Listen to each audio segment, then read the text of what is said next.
Hello बच्चों, आप चौथी क्लास में आ गए हो।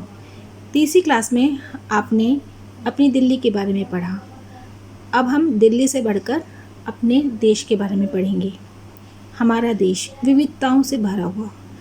आप देख रहे हो ना, कितने सारे रंग हैं इसमें, कितने रूप हैं अलग अलग, कितनी तरह की जाति हैं, भाषाएं हैं, वेशभूषा हैं, व्यंजन हैं। तो इसीलिए हमारे देश में क्योंकि अलग अलग राज्य हैं और अलग अलग केंद्र शासित प्रदेश हैं। अब आप समझ रहे होंगे ये केंद्र शासित प्रदेश क्या होता है। केंद्र शासित प्रदेश वो प्रदेश हैं जिन पर हमारे देश के केंद्र सरकार की सरकार होती है। जैसे कि दिल्ली में केंद्र सरकार की सरकार है। इसी तरह ही हमारे देश में केंद्र शासित प्रदेश 9 हैं और 28 राज्य हैं। तो आइए हम उन सब के बारे में पढ़ते हैं। ये है हमारा देश। आपको दिख रखा होगा कि ये अलग अलग बाउंड्रीज़ से बटा हुआ है।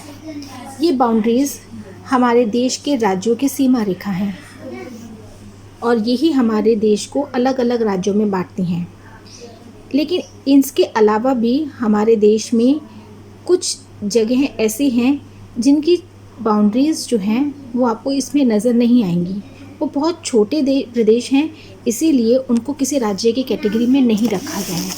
तो आइए सबसे पहले हम पढ़ते हैं हमारे देश के केंद्र शासित प्रदेश। आप ये मैप देख रहे हैं। इस मैप में आप सबसे पहले देखिए अपनी दिल्ली हरियाणा और उत्तर प्रदेश की सीमा के ऊपर है। उसके बाद ये चंडीगढ़ है और जो अभी 2 नए हमारे केंद्र शासित प्रदेश बने हैं जिन्हें आप जम्मू और कश्मीर कहते थे, वो 2 भागों में टूट गए हैं। पहले जम्मू और कश्मीर एक राज्य के रूप में था। अब जम्मू और कश्मीर टूटकर 2 अलग अलग केंद्र शासित प्रदेश बन गए हैं। ऊपर वाला लद्दाख है और नीचे ये वाला जो आपको पॉइंट नज़र आ रहा है ये जम्मू एंड कश्मीर है। इसके अलावा ये जो शेर मुंह का है गुजरात में बहुत सारे शेर मिलते हैं। इस देश की शक्ल भी आप देखो ज़रा, गुजरात की शेर के जैसी है ना।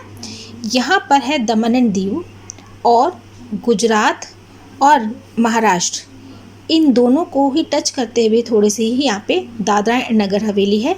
ये भी एक केंद्र शासित प्रदेश है। इसके बाद ये लक्षद्वीप है जो कि समुद्र में छोटे द्वीपों का समूह है। आप इधर आइए, ये है पुडुचेरी।